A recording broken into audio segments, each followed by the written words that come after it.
It's raining over here. Oh yeah, where you at? San Diego. Well, I live in Oceanside, but I'm in San Diego County. Oh, okay. I'm So in I'm Florida. actually like it's kind of like 45 minutes away from San Diego. Okay. All right. Welcome back to PoPolitickin.com, your home for self-help meets hip-hop. Right now we're live on YouTube, but check me out on Apple Podcasts and Spotify. 1212, I'm in place to be. The Wordsworth. How you doing, bro? I'm good, man. I'm good. How's everything with you?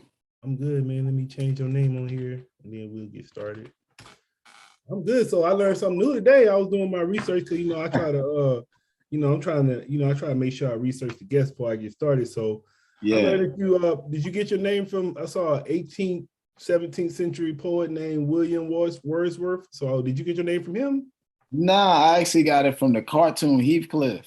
Remember there was a cat named Wordsworth on there that used to always rhyme and had headphones. So they probably got it from that. That's where they got it from, right? So I find that out later. Because, in college and so on, I'm up here just like, yo, that's me right there. I always got headphones on. I always rhyming, and the name has some weight to it. Then once I go to college, then I find out about this poet, and I'm like, oh, okay, that's how all that works. Yeah, because even me and my wife actually talking about this the other day.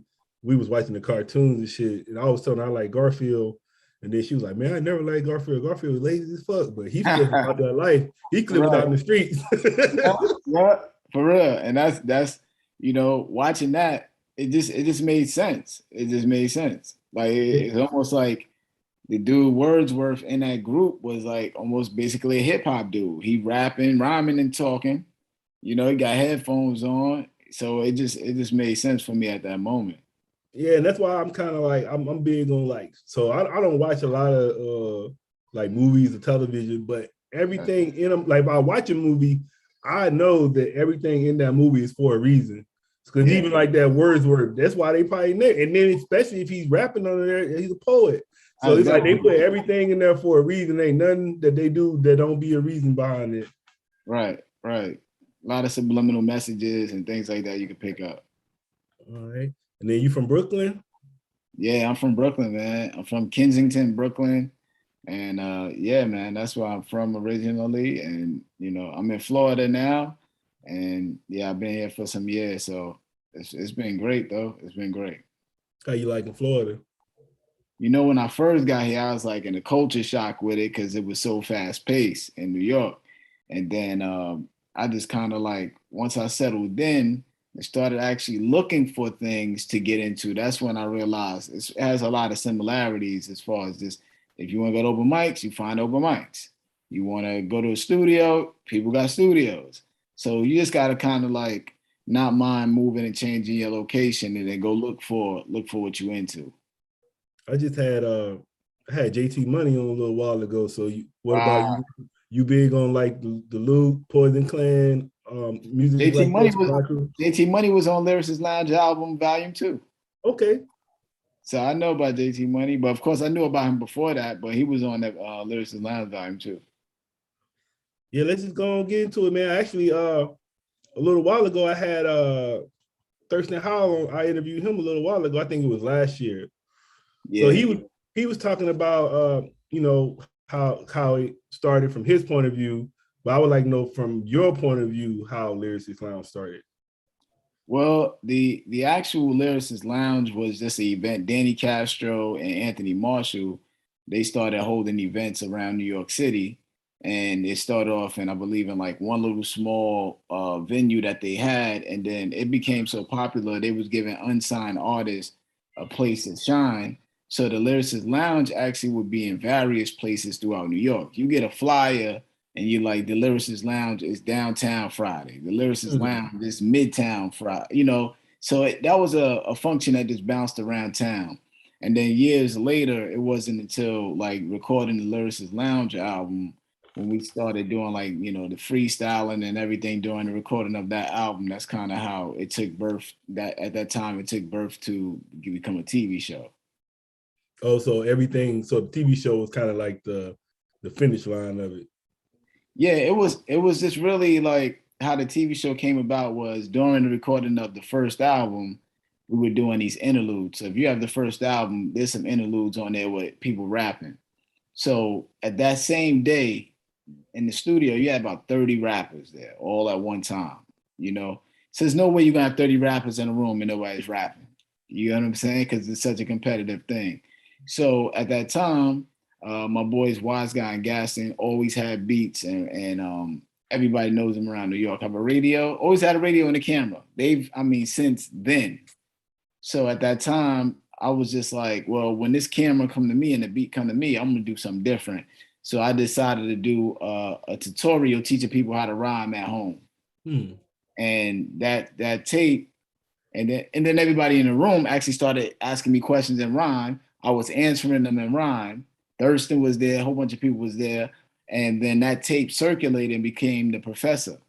So then a guy by the name of Jacob Septimus one day hits me like, yo, I seen this Professor tape, man. This could be a TV show. And I was like, I went to his crib. He's like, yo, I'm telling you, man, be a TV show. You know, I'm mad young at the time. I didn't even know you could skip getting a record deal. I ain't have a record deal. I never really seen somebody skip the record deal, then get on TV. Right. You know, so he telling me that. I left this house like, all right, man, whatever. Let me know when you think it's gonna be a TV show. Once I'm like, you know, whatever.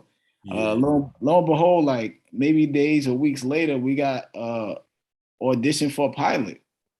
So we had to create basically what the show would be like in a matter of like a week or so. And then we flew out on a Friday, we performed it. On Monday, we got a pilot, and the rest is pretty much, like they say, history.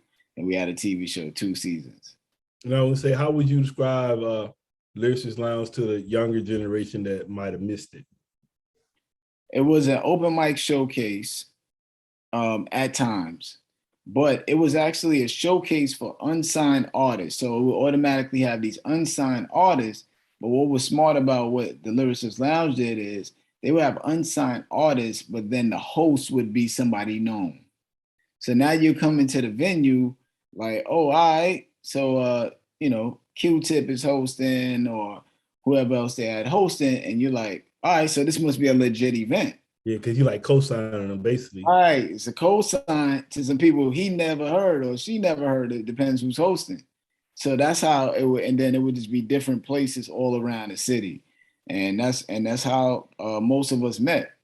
It's kind of like being in those venues and then outside those venues rapping on the street. And then who were some of the, I guess, like you said, us, so who were some of the people a part of the show, and then who were some of the guests? Part of the venue shows, or you mean the TV show?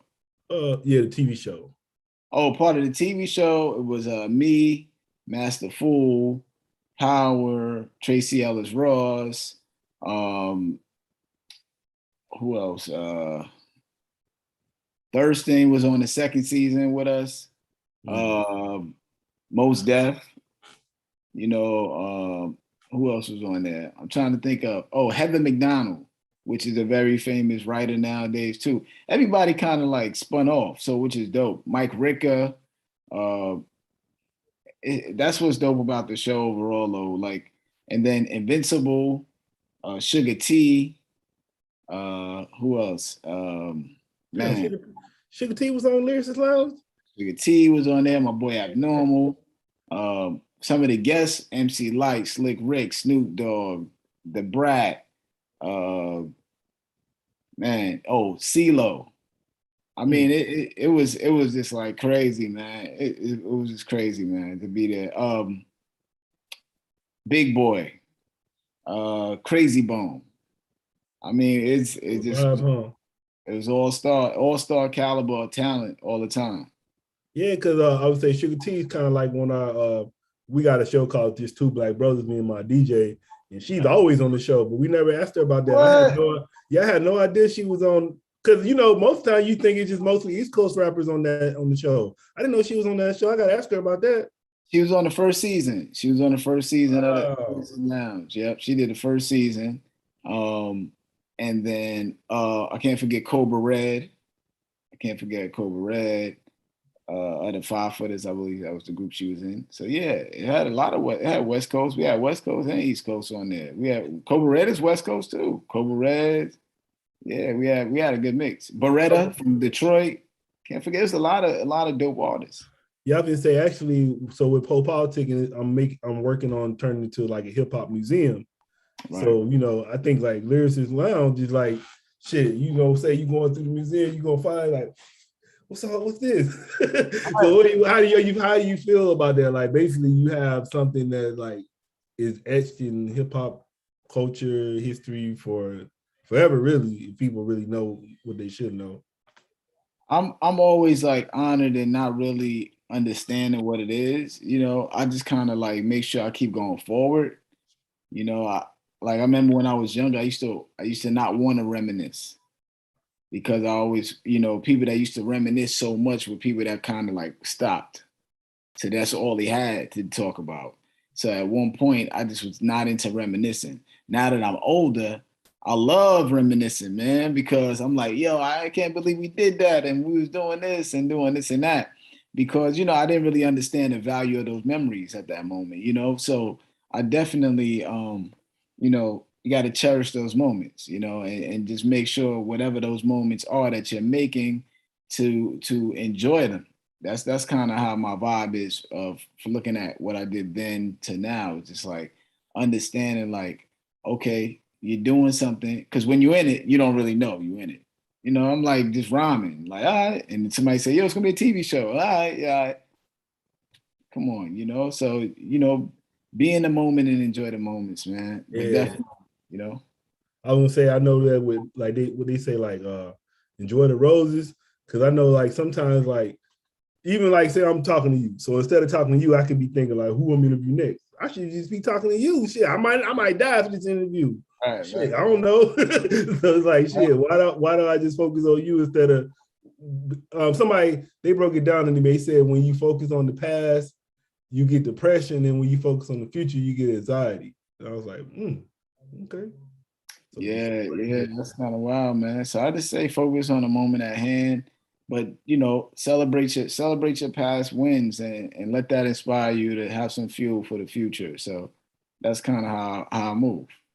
you gotta put me on, man. Where you get that chair from? Oh man, You got the this Mr. chair, Big chair back here. this is probably from like Staples. You know what I'm saying? Like something from like Staples or something like that, man. It Yeah. seemed like hella. It seemed like hella big. Like I got one too, but yours seemed hella big. Yeah, man. I like have like that workroom appeal. You know what I'm saying? Like this is where I want to when I'm in my work zone. I want to have that vibe of like let my throne it per se. You know what I'm saying? If you want to say that, but like just having that type of um just aesthetics around me in a way. So. Right. So I wanted you to take us back to your, the beginnings. Let us know how did you even get involved with hip hop? Like what brought you to it? Really, my sister, she's 4 years older than me. So she was able to get the records, of course, ahead of me to be able to play it. So then when she's buying the records and she's playing them on the stereo, I'm falling in love with the Run DMC, the LL stuff, but mainly the Run DMC stuff. I was heavy with Here We Go, Top Billing. So her buying those albums is what really got me into it, and then following her lead on it like that. Then I had my cousin Elliot as well, and he would freestyle. He was like really known for freestyling, and so I kind of was just like taking a page from his book, watching him, and he was older than me too. So they're like 4 years older than me. So let's say if I was 10, they 14. If I'm whatever, 8, they still in the teens, you know what I'm saying? Like they up there, if I'm 8, they 12 and close to their teens. So it's like they were more in the groove of being outside and things of that nature. So as I'm growing older, I'm getting groomed. So I didn't even know that people wrote rhymes for a while. So that's why as far as freestyling, I was able to kind of like get a good grasp on that because I had no idea. Because remember when we were younger, there was never no behind the scenes. Right. So, and then rapping for us coming out, it was when you go outside, being in your elevator, banging on a wall, banging on a car hood. It was so instantaneous and spontaneous. There was never really nobody to say, yo, I just wrote this rhyme, check it out. You wasn't probably, you was doing it outside. You just was like coming off the top of the dome. Maybe you wrote something and you memorized it, but it was never no really showing the preparation. And I think nowadays that's what's kind of ill and dope about just like watching the game now. You see everybody preparation. You in the studio with them. Yo, we right now live in the studio. I'm about to write this verse. So now you understand that. So that's kind of what groomed me to be able to cherish the freestyle aspect of it, because I was always having to be prepared, because you went outside and like I said, beatbox might just happen, walking to the basketball court. You just know, man, you know, it's just so spontaneous. So that's kind of what molded that aspect of it. And yeah, so I take a lot of pride in seeing the differences now, but also just learning to also change with it too. And as I got older and I started finding out people was writing, I was like, oh, they write rhymes. Oh, this is crazy. So you know, that's kind of some of the evolution that I was able to just witness and adjust to. And I was gonna say, speaking of change, was you always Wordsworth, or was you like, did you go through different names? And Man, I was the principal because we had the new school. You know? So I was part of the new school. So I said, all right, I'm gonna be the principal. So that way I could, you know, control everything like that. If I'm the principal, because it's a new school. So yeah, that was my name right there. That was it. It was the principal. And then after the principal, it became Wordsworth, and that was it right there. So I've always been Wordsworth since high school. So that's always been what it was. Yeah, then I see aside from the music, man, I see a lot of education. Yeah, Like 3-4 schools look like. Yeah, man. I just got some real good news today about something I'm going to be doing. But yeah, so I went to SUNY Westbury and graduated. Got a BA in language and literature. Then I got a master's in secondary education at Grand Canyon University. And then I got a master's in music business from the University of Miami. So, and then I'm a teacher. So now I teach TV, film, and music production. And then, you know, so that's kind of where I'm at with it. It's just kind of been dope because when you're young and you want to do music and rap, all you dream of is knowing that you want to be a rapper, right? So I was able to do a lot of this rap stuff, and then all of a sudden it took a turn, and then it actually took a turn to bless me with something better. So to give you an example by that is how I became a teacher was I saw my daughter failing some classes and I went to school mad irate about it. So I go see the sub. The sub is a dude. I'm like, yo, what's up with the classes? Like the kids failing. He was like, yo, I'm a veterinarian. I don't really know what I'm doing up in here. So he told me that. I'm heated. I go downstairs. I wait about 45 minutes for the principal. So I told her, all right, y'all wilding up in here. Yeah, I ain't got no subs. They said there's no adequate subs. I said, all right, well, I'm going to register down at the district and become my daughter teacher. You know what I'm saying? So I went down to the district. I'm dropping the papers off. And then the lady came out, white lady caught me. And I'll never forget this. This was the illest question, biggest question of my life. She said, what are you doing? I said, I'm here to do subs. She said, you need not to be a sub. You need to be here because there's a lot of black kids and minority kids that need a black male in the school. And right there, within 3 seconds, that was it. I just changed my whole path. And because I felt like if I just said, nah, I'm good, you know, I got music, this and that would have just been selfish. I think I did enough for myself, but also I would hold that in my heart that if anything was to occur or they're failing in the race, or these young black kids or minorities in general, or kids overall are failing, I had a chance to fix that. So, you know, it took me about 3 seconds, maybe less than that, to say, all right. And that right there, I changed, and then I've been teaching for 6 years. And then it's been huge. So I go teaching. I wound up teaching. I didn't get to teach my daughter's class, but I was so adamant about it. I was there every day. And then I got her out of that class. And then I would be up there every day at lunch with her, just explaining to her why I had to get out of there. You know what I'm saying? Because she would cry, but I'd bring her McDonald's every day. You know, I was sitting there at the McDonald's. You know, at McDonald's, clear everything up. Come through. Dad, come through the McDonald's. So I began teaching and whatnot. So I teach reading. I go in teaching reading my first year because I'm just like, I just gotta get in the building, do what I could do, impact the game. So within my second year, we wind up applying for a grant, and we got the grant. The school wins this huge amount of money. They knew what I already did, man, and they was like, "Yo, what do you need to change this whole room and make this add these programs?" And they let me design the whole entire room, and I wrote the whole curriculum. So I created the whole curriculum for TV, film, and music production. So you Joe Clark. I'm Joe Clark, I guess, man. That's dope right there, man. So that's where I'm at with it. And so I haven't toured overseas since that. Really, I just been doing like spot days. I do spot days. I'll fly out of town, do a show on the weekend, come back, fly out of town. During the summers I'm off, I do some stuff like that. But yeah, man, that's been the biggest blessing because like since doing that, then I went back into school, got the master's, and then all this other stuff. And now I'm doing some other stuff that's coming up. And I would have never known that path, you know what I'm saying? So it was a blessing in disguise. All the rap stuff actually wound up helping towards the education and merging now. So now they're all merged together. I can't fathom that before. I just thought I was gonna be a rapper rapping for a long time, Yeah, I feel you on that because I got a MBA and then I got a master's in psychology. Right. So yeah, I like the school thing too, man. I would say, how you feel about the far as like with the vaccine and everything now, how like they're trying to make the students to get it now. You think that's the way to go? I don't think you should force anybody with it. You know what I'm saying? I'm kind of like, whatever you do your thing, man. You do you, man. You know what I'm saying? I have no issues with what you do with it.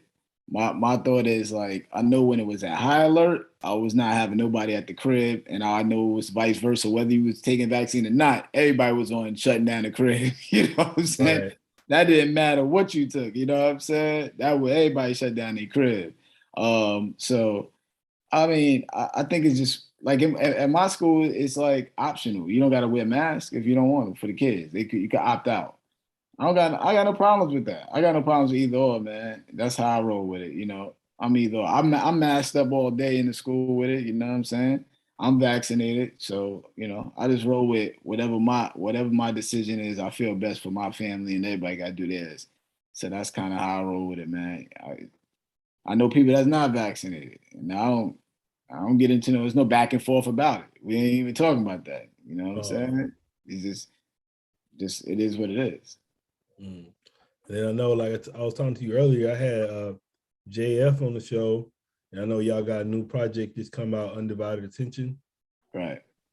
So how y'all end up hooking up and coming out with that?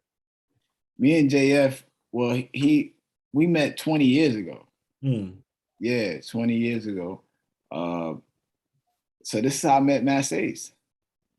So JF and Punchline met, and then presented doing an EP with me and Punch. And at the same time, Ace was doing a single for Strict for JF. And JF played me and Punch to Ace. And then Ace was like, yo, those dudes are dope. I wouldn't mind having them on Disposable Arts. And that's how we met Ace. So I've known him since then. And then JF, we all went on tour overseas. And JF was our tour DJ too, me and Punch DJ. So that relationship has been there for all these years, for years. And then now he's been like having his fuel and fire for his turntablism and putting music out. I was on the last project, believe it or not. I did the song Jay DePina produced on there, and he was like, yo, why don't we do a project full length together? I was like, yo, let's do it. So, check out some Jay DePina tracks. Got one from my boy Donnell Smokes, who I did an album with a few years ago, and one from Kels with the Heat, and that was it. So it was just kind of easy to do, just based on the fact of we already had a rapport. And with him, I see a new fire lit in him to put out music, man. Like I think even more so now, because it's easy to put out music in a way. You get what I'm saying? Like years ago, you running around town trying to hunt somebody down for distribution and all that stuff. Now it's like, yo, we doing it because we enjoy it. We put it out and people dig it. And that's it. I was just gonna ask you that's what motivates you. So is that what motivates you? What really motivates me is this: I'm competitive overall. With just like I think the more and more people get to hear, they get to understand, my passion for it. And then I just like making good music and songs that I think are. I've been trying to get to that point that you get that Curtis Mayfield feel. Hmm. You know, I hear that era is just so genuine because of the way the instruments were live. So it's a different feel than maybe the computers and all that. Yeah, I was gonna say Curtis Mayfield hits you on a cellular level. Like I Man, feel it different than listening to you. Oh, you feel it. yo, I'm Yeah. telling you, the Mayfield, the Nina Simone's, all of that eras, all that era, that Al Green era, when that music come on, your soul shifts. Yeah. You feel that it's something different. There's not Yeah. many rap records that make me feel like that. I would say, man, when I listen to it's like I listen to Barry White. Man, I hear that shit like I feel that shit like in my neck, my chakras. What they say, chakras? Right, right. Yeah, you Yo, hear it, man, it's a chakras like difference. Barry. It's a difference. It's a difference. And that symphony, man, that shit's so cold. That damn symphony he had, I was like, that shit's cold. Yeah, man. It's a difference. It's a difference. When I hear People Darker Than Blue by Curtis Mayfield, and it's just different music. I ride with that. When I drive with Curtis Mayfield, I'm driving and I feel like I'm in slow motion.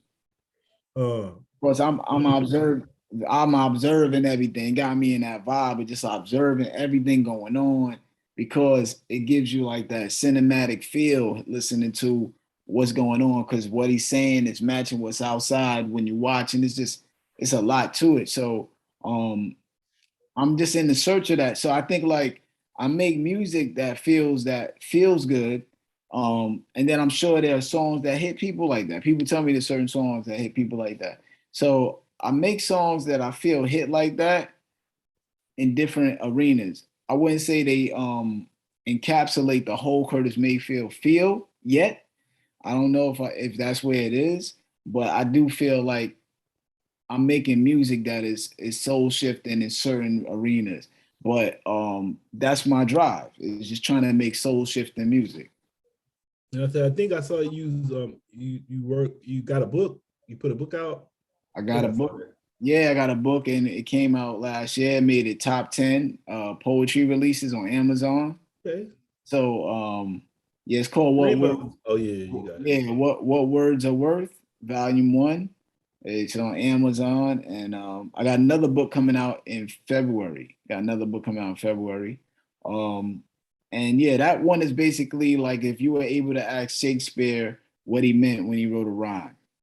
So a lot of artists, you see a lot of books breaking down other artists' rhymes and stuff like that. So you see but you don't necessarily get it directly from the artist. So it's me breaking down my album New Beginning, and you get to hear why I wrote every 4 bars. I break down every 4 bars throughout the whole album.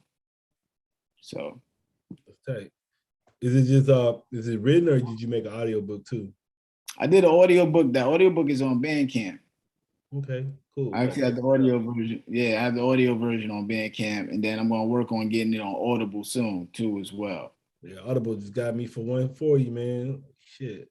I got the yearly subscription, so I be forgetting, but it be worth it. Every valuable investment, make sure I'm reading this shit. But I like the audiobooks, especially if you're driving and shit. It's Oh nice. yeah, I mean, what's ill too with the audio version? The audiobook version is I read. It's me, of course, reading it. That's one. I even got Master Ace did the preface in the beginning and everything, and I got him his vocals reading saying his part, and then every rhyme in there I'm redoing it live over, so you pretty much get the whole acapella of everything because it's me redoing all the rhymes over. So yeah, it's dope. I think it's dope for people to hear. Like I said, it's not something you would hear from anybody else because nobody else has done a book that way. Yeah, have you listened to the Jay Prince, Artist, Science, and Respect, his audiobook? I haven't heard that yet. Yeah, it was cool. I liked it because he went, I don't know. all my audiobooks, I like them if it's the person like on a source name. If he write a book and he's reading it most of it, I like that more than somebody else reading it. So I always respect them. Like I know that really took time. They reading it. Shit, they reading it to us. So I know that shit took time. Crazy. It take time, man. It took me about like maybe like 6 days to do it, man. Because you know, one, your voice gets tired. Two, you mess up reading. So now you gotta go back. Then you gotta go listen back and be like, I said that word wrong. So now you're trying to go fix one sentence in the middle of another sentence. It's no joke. It's no joke. So I'm saying, so what's up? What's next for you right now? What you working on? The next first is Undivided Attention that's out right now. Everybody go get the Undivided Attention. It's on CD on fatbeats.com. The next thing that I'm working on will be my album, my solo album actually comes out February. That's done and handed in. That's produced by Kells with the Heat. And then I got another book dropping that's it's really kind of like I'm trying to aim for that Pixar world with it. It's kind of like that vibe. And then I got some other special things coming up with a university that I'm working on. So I got some stuff that I'm extremely happy about. I got the news today about it, the paperwork for it and stuff like that. So I'm extremely happy about that. And then something you can check out right now is go to your Netflix, go to Peabody and Sherman, season 1, episode 2, and see me as a cartoon, me and Prince Paul rapping. So you can see us, you can see us on there right now as a cartoon rapping, which I think is that's always incredible, man, for me, man. Me and Prince Paul been doing these kids cartoon things for a long time. We did SpongeBob movie, the SpongeBob SquarePants movie. We did Dexter's Laboratory, hip hop CD. We did a thing called a Dino 5. So the Peabody Sherman one is just real special because it's there every day. So there's always somebody new hitting me up like on Instagram. Yo, I'm watching TV, my kid watching TV, and Wordsworth come on TV. And you know, that's incredible and exciting. And then like just getting music and movies. So, you know, had Music and Power, St. Judy, if you watch the movie St. Judy, Criminal Minds. I mean, there's just all these other avenues that I'm really exploring other than the music. So I love doing the music, but at the end of the day, the music is more becoming complementary to me being an author and all these other things. Yeah, I hear multiple streams of income. Yeah, I just been on some vibe of just like making as many IPs as I can, you know? So I'm just creating intellectual properties, right? Yeah, as many as I can. So like, I got other books that I'm working on, and because you know I'm older, so I realize where I am with what I do. So I see where I'm going with it from a level of being a spokesperson, being on these panels, getting, you know, maybe, you know, at some point getting hired to maybe read a passage out of my book to open up a store. So I'm not getting hired necessarily to come just there and perform, but I'm getting hired to just probably speak about matters and my understanding of what's going on. So I kind of, you don't have to hire me to come on the stage. You can hire me to come sit there or at a panel. You can hire me to do a lot of other things that just kind of show, but they all are rooted in the fact that it's hip hop based. Because it's about music, it's about life, it's about my perspective from how I see things. So that's the way it is right now. You know, it's just really trying to come with a whole bunch of different ways to, you know, as I get older, it just is what it is. You know what I'm saying? Yeah, I was gonna say too, because I got like 2 little kids, like they both under 2 years old.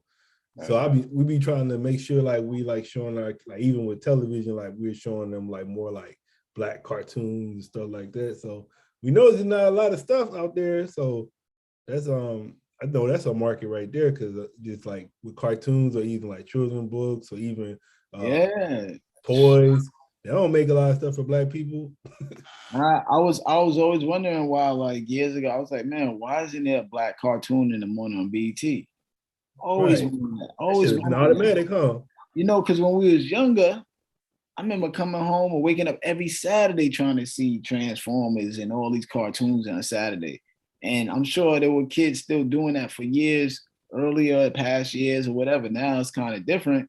But still, you wake up to a cartoon that you could watch. These Saturday cartoons was a big deal. And BT never had the Saturday black. They could have did all black cartoons in the morning. And I was like, why they never did that? But I think that's kind of what we kind of got to look at it.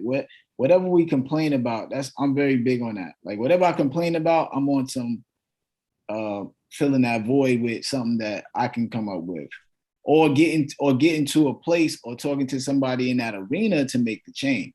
So I'm always like, like me and you talk about it now. I'm like, okay, that's in my mind. When I run into somebody, I'll be like, I remember Poe said the black cartoon stuff, and then I'm gonna bring it up. So it's just keeping it in mind. So when we in those places, to network with it, And I would say like, for like your stuff as an artist and even a teacher, like what would you want to be known for? Like far as the people, what would you want them to know you for? I think the main thing is being a dad. I want to be known as a dad first, because whatever my kids contribute to the world is based on kind of what I did. So dad, then husband, that's big too. Then I would want to be author, then rapper, or MC, you know what I'm saying? Rapper, MC, then maybe actor after that. And it's really because the author aspect of it, I find to be such a accomplishment over me writing rhymes. Like I've been writing rhymes for years, but people that write thousands of verses have a hard time to put a book out. You know what I'm saying? Like I could write hundreds of rhymes. I've been writing thousands of verses. So that accomplishment to put a book out is just one of like, it makes me, to me, it goes further than me being an MC. So overall, I'm a writer, man, first and foremost. I'm a writer overall. Like I could write everything. I could write TV shows. I could write R&B. I could write everything. I could write everything. I get hired to write everything. So that's the main thing, is just being a writer is where I look at, if I had to think about it in that order though. But in that order, that's my order of importance. It's just kind of that legacy of that. Man, what do you like about being a father? Every day it's like emotional, man, because you can't even believe, it's like seeing flowers grow because you don't even see it. It's so incremental, so incremental.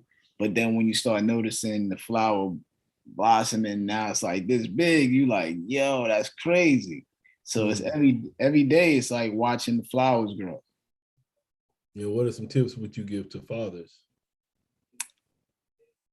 Be honest and just talk to them and bring up topics with them. Don't let them just like, don't wait for them to bring up every topic. If you feel it's on your mind, just tell them what it is. And just be honest. That's how I feel. Like, yo, don't do that because this is the outcome. Don't just say don't do that. Like, give them the outcome. Like that's what I'm big on. Like, don't do that because you do that, you're gonna have, this is what's gonna happen right here down the line. So if you don't loan nobody that, don't bring that, because this and that, this is what's gonna happen next. So just making sure you give the outcome as opposed to just saying, tell them not to do something. And then just being mad supportive for whatever it is, whatever they try to do, I just try to support it and giving the pros and cons of everything. But I think really having a conversation, man, I think you really got to just make sure whatever's on your mind about it, if they're going to do something, you say, yo, don't do that, or yeah, that's a good idea, and explain why. And that's a big thing that I see a lot about parents and kids, is that they don't explain the why. Yeah, it's because I said so. That's what they be saying. Yeah, don't do that.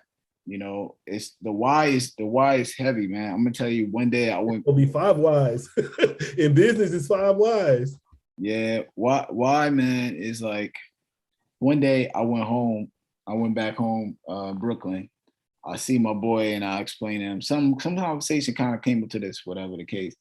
And he said one day he was arguing with his son because he didn't do well in the basketball game.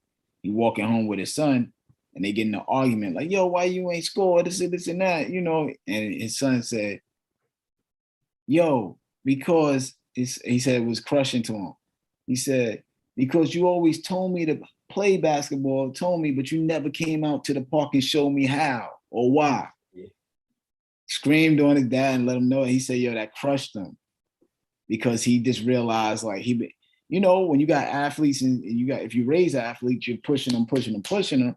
You might be like, yo, you should have made that shot, but you ain't out there in the gym with him probably. You just assuming, right? And when he told me that, I felt him heavy, because he said I crushed him, that his son, he's out there mad at him at losing the game, but he never took him to the park to train him, to help him, or showed him why. And the kid is dwelling on that psychologically, like, yo, you yelling at me about something you ain't even try to help me with. So that's kind of the big thing I would say, man. Just whatever you're going to tell them, just give them the why, you know, or the how, the why and how. And then what are some relationship tips? Man, just know that dudes, we be messing up a lot, yo. Just be real with yourself, man.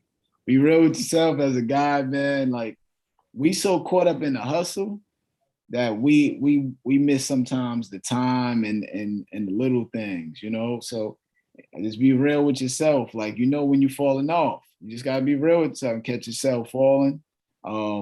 I've been with my wife, I want to say, if I'm right with it, 25 years. Damn, what's up? Yeah, we've been together that long. So we've been married 16 out of that 25, 26, so about 26 years. Yeah. But it's really just, you know, listening and listening without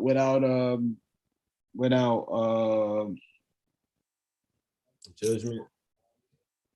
Listening without jumping the gun, you know what I'm saying? Like, you know, sometimes you listening, but you really already got your answer. You stuck in your way, so you ain't really trying to hear. You just listening and you listening just to kind of appease the situation and keep it moving, but you kind of ain't listening. I just say, you know, let everybody talk. You say what you say. Let them talk. When they finish, you say what you say. Yelling ain't gonna get you nowhere. You know what I'm saying? Back and forth. So communication. And like I said, man, dudes, man, we gotta, you know, we know how we are, man. We just gotta be real with ourselves in the relationship, and that's it, man. And if you keep it real with yourself, with how you treating your lady, you be all right, you know.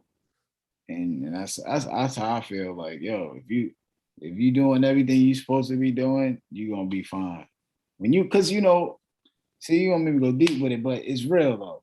When you a dude, a lot of dudes live off of pride and ego. That's the main thing, pride, right? We can live off pride because we're supposed to be, you know, the breadwinners and all this. There's a lot of that comes with it, pride. So it's like you gotta make sure that you have pride, but willing to also sacrifice your pride to do whatever it is to take care of something. You know, for the artists and rappers, there's all that type of stuff out there. Dudes that's out there, they don't want to go get a regular job because you got this dream. Nah, man, you better go work at wherever you got to work at. You know, get rid of that pride, man. Do whatever you got to do, man. Forget pride, man. Forget pride. Pride.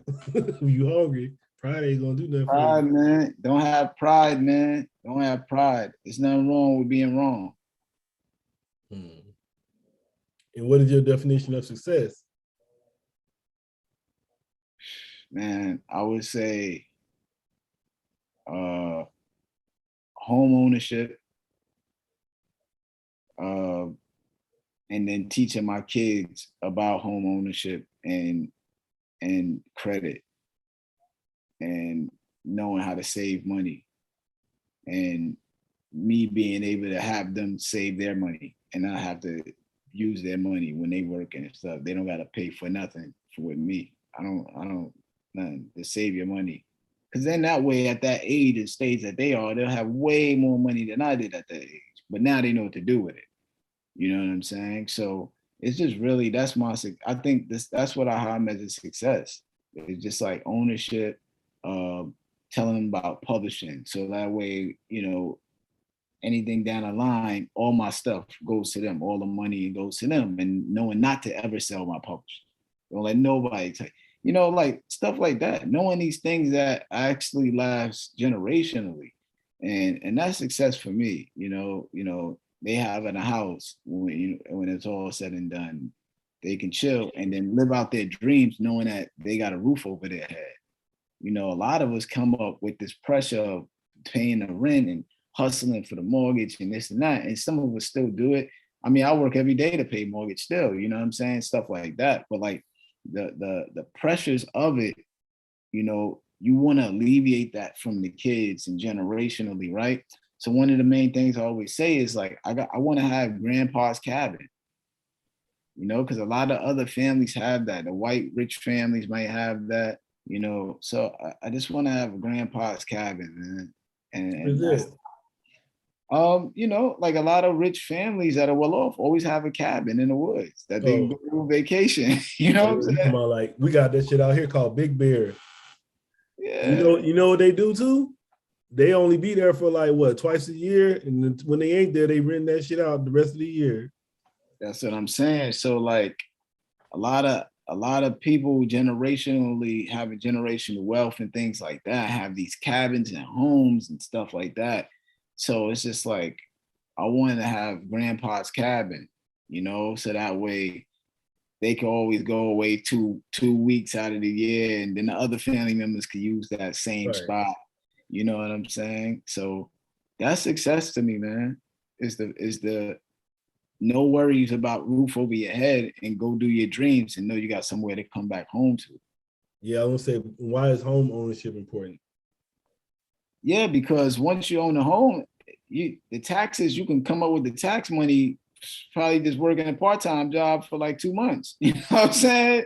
You could really just kind of like, you got to save money because in case some issues with the roof and little things like that. But like overall, once you own the crib, the taxes on it, you can pay that off of just maybe your hustle, right? So if you get the crib and you got the crib paid off and you want to do music full time, you can do the music probably full time and be straight, because you just got to pay the taxes, which are just like annual. Or you can put money aside in escrow and all these other ways of just saving your money up to take care of a lot of that stuff, so that alleviates a lot of that stress. In which, when you look at a lot of people that are, I would say, successful in some manner generationally, they don't have a worry about a roof over their head.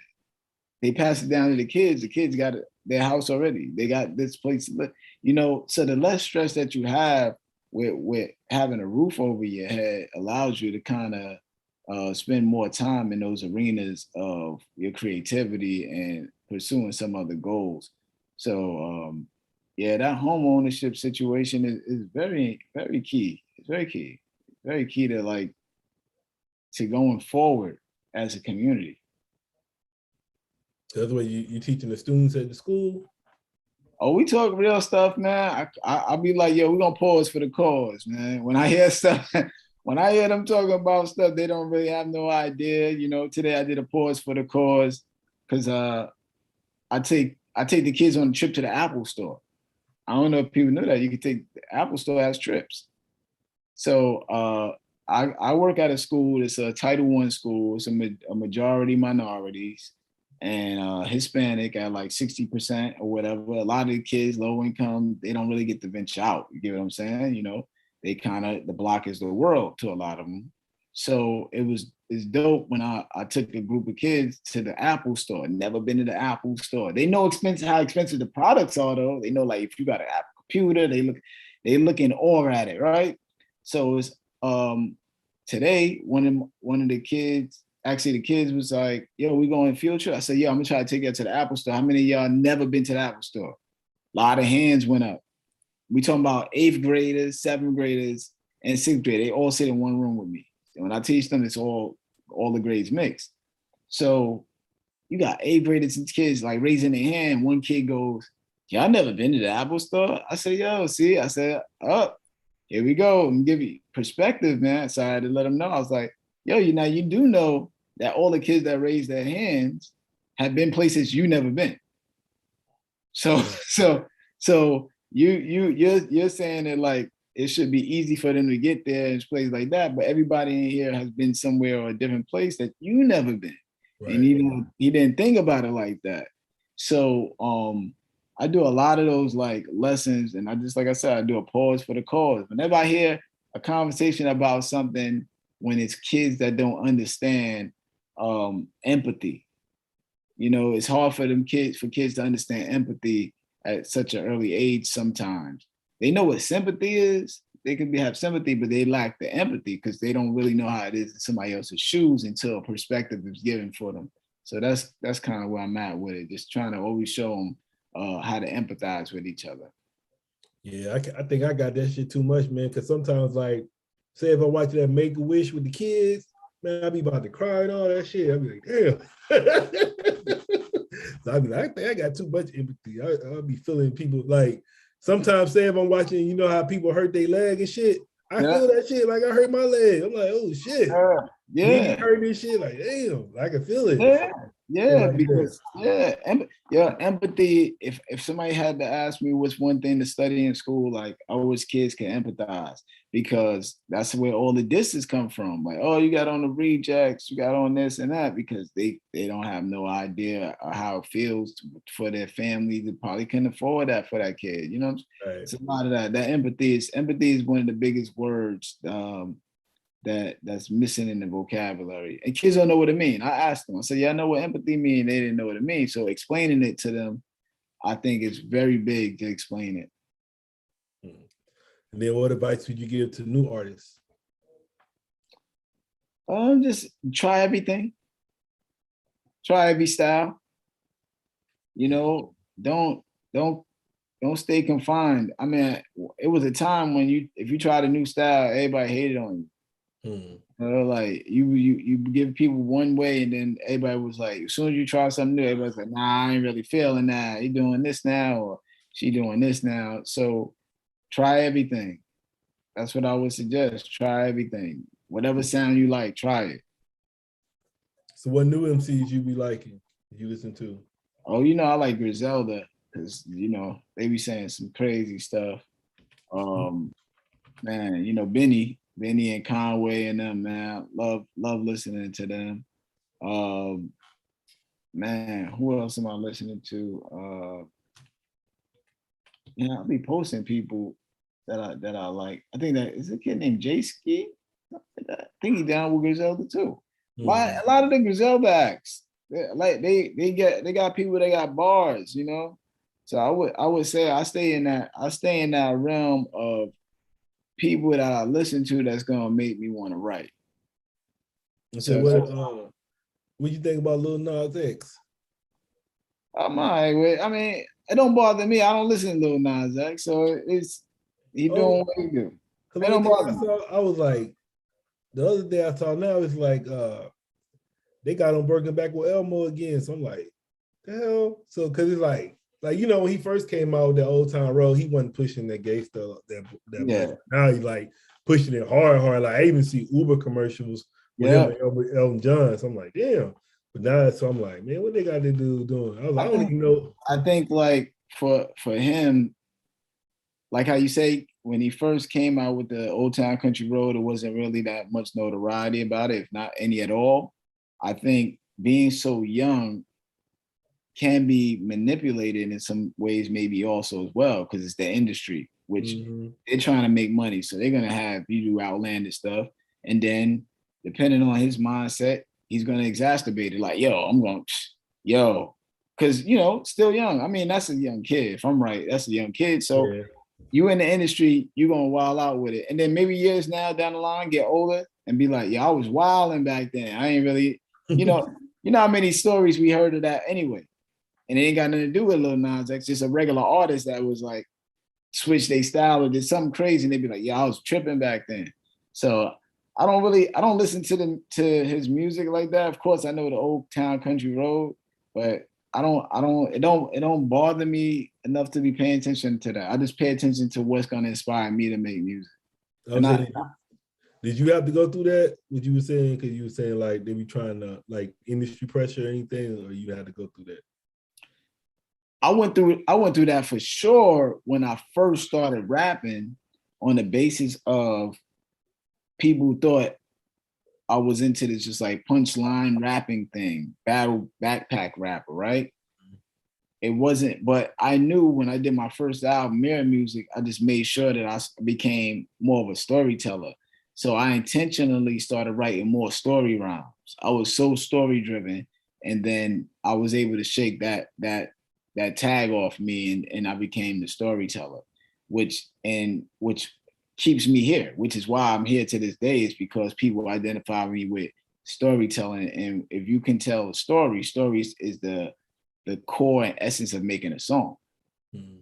So, but I definitely was aware of that, and just was like, I gotta make an adjustment on this. So at one point, I actually planned how to get out of that joint, out of that whole vibe. So anytime I used to do features, no matter what it was, I always would do a verse telling a story. I stopped doing like, if you pay me to get on a song and everybody battle rhyming, I'll come on and be like, one day Johnny was rhyming. You see what I'm saying? But it worked. It worked. I'm telling you, it worked. Because then people were just like, yo, that story you told, yo, that story you told on that song, yo, that story, yo, when story, and then that's what it became. And then when you start reading, if you read any reviews about any of my albums from my first one to now, to this day, everybody goes, it's usually in there, one of the best storytellers. But I knew what was going on, and I just adjusted to it. You know what I'm saying? So it was there. It was there. But the only way I got out of it was being aware and then switching. That's what I'm saying. So if you're an artist, you got to pay attention and just, try everything, and then you figure it out. And then what would you like to say to your fans and supporters? I appreciate y'all growing with me, man. That's why I put out a book. Some of us ain't listening to music no more. Some people got kids. Some of us ain't. I keep it 1,000, man. You know what I'm saying? I keep it with 1,000, man. Some of us ain't trying to hear no music from artists we grew up with like that. We don't even know what's going on with them sometimes. We so busy with our life, trying to maintain our lives, just maintenance, every daily maintenance of our lives, family, kids, this and that. You'd be lucky to bump into a video of an artist you used to listen to. So I just really appreciate them supporting me. Man, when the book dropped, it was a big deal. Like, if you ever check my Instagram, when the book dropped, yo, mad people was buying the book, and I was reposting pictures when they was doing poses with it. They was setting up their book looking nice on the table. It just became its own thing. But I realized that was my audience. They grew with me, and now we're into books. You know what I'm saying? Like, we listen to music, but we're kind of so chill and relaxed. And when we wind down, we just want to wind down and still enjoy it in a different format sometimes. Like you said, the Audible. So now they're listening to the Audibles, and we doing it that way, So this is really adjusting for them, and I appreciate them supporting the books, still listening to the music as well, but also just evolving with me and checking out the things I'm doing, So all these other avenues, they just evolving with me. And that's why I was saying earlier, like, I'm always thinking about how to evolve with them too. So when I see them at a panel, whether I got the gray beard later on, they got their gray beards and gray hairs, we shaking based on the fact that we at this panel or at this new conference or whatever going on. They growing with me and I'm growing with them, understanding I'm able to provide in that same arena that we all grew up in at a different age and stage. So, I shout out the fans and everybody for supporting me, just basically following the evolution. Yeah, I was reading this book. I want to say it was like Dale, the one that is Dale Nightingale, but I want to say he was saying that every successful family has a library in their house. Yeah. It was even another book I read. It was by a rabbi, and he was talking about the Jews, and he was saying the same thing. He's like, if you don't got no library in your house, like, yo, like you gotta read. So wow. I just got a book in the mail, man. I should see if I can get somebody to bring this book right now. I just reordered this book though. because I had it and then I left it in New York. Man, Ego Trip's Book of Rap List. I just reordered that and I just got it today. That book is like crazy. It has so many ill facts about hip hop in it. It's ridiculous. Yeah, I might look for that. Oh man, it's ridiculous. I mean, it goes for a sale. For some people, sell it for like $80, $90. It's such a rarity. I was able to find one for like a pre-owned one though, for like $12. I think I paid for it. But some of them are going for like $80, $90. So it's crazy. Ego Trip's Book of Rap List is something. I'm looking right now. They got some used ones. Shit, I just buy one of these used ones. Yeah, Ego Trip Book of Rap List. It'll blow your mind. It tells you about like who has like ill list of like who wrote rhymes for whose verse was cut off of this song. It's crazy. The list they have in it is ill. It's the one with the it's only one, right? I see one from 1999. Yeah. Elliot Wilson wrote it. Yeah. Crazy. Oh, I gotta get that. You put me on right now. Okay. Yeah, it's crazy. So I just got it in the mail because, like I said, you can see some used ones. If you find one, it's like some of them at like $80. It's such a hard book to find in some regards. I found one for 13. Say $13. 13. Yep, get that one. Jay-Z Decoded. That's a book that I read. I actually got the LeBron, The Return of the King book that I've been reading recently too. I love the things that LeBron has done and inspired the community with the school and stuff like that.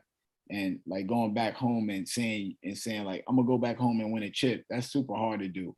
So just like kind of to take those goals and just like say you're gonna go back and do something, I'm inspired by that. I got what's the Babylon book? I got my boy sent it to me. I got the Babylon book about learning how to like make money and spend money and save money. It's ill. Is it The King of Babylon? Something like that. Like my boy just gave it to me. Crazy book. What's the other books I got? Man, you know, I got a whole bunch of other books. You know, I got some industry books. But yeah, those are some of the books that I read, man. But definitely, I get inspired like stuff like that, like The Return of the King. You know, I'm inspired by LeBron's journey, man. I'm inspired by that. That school he got opened up and paying for every kid that make it to college from. Come on, man. That's crazy. That's the crazy stuff I'm into. Yeah, that shit was crazy because you know, he ended up getting vaccinated, but then they were trying to get on talking about some he should have told the other players to get it too.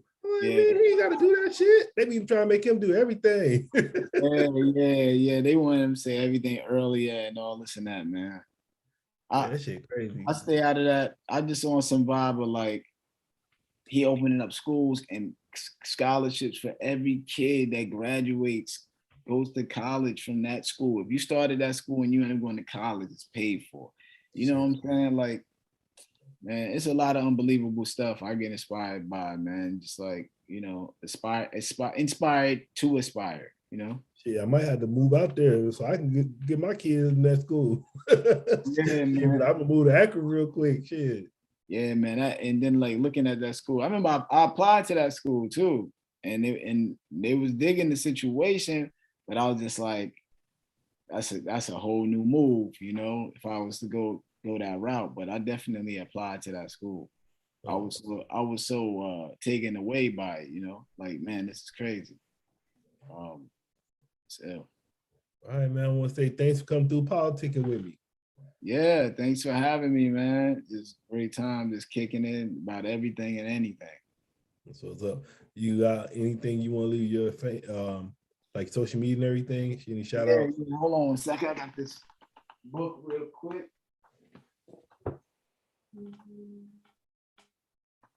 Yeah, make sure y'all, you know, get the book. This is the book right here. Well, Words of Worth, Volume 1. They got the picture of me on the back, my little graduation situation there. You know, so check this out. What Wordsworth, Volume 1. Man, I got stories in there too, man. Pictures from when I went to South Africa and everything like that. It's a well worth it book. And yeah, Wordsworth, BKLYN on Instagram. Wordsworth _ EMC on Twitter. And I'm on Facebook as well. You go to my fan page, Wordsworth, and you can hit me up on there. And yeah, man, I appreciate it. You know, all these things, just make sure whatever you're doing out there, stay inspired. And, you know, we all got pride, but you do what you got to do until you get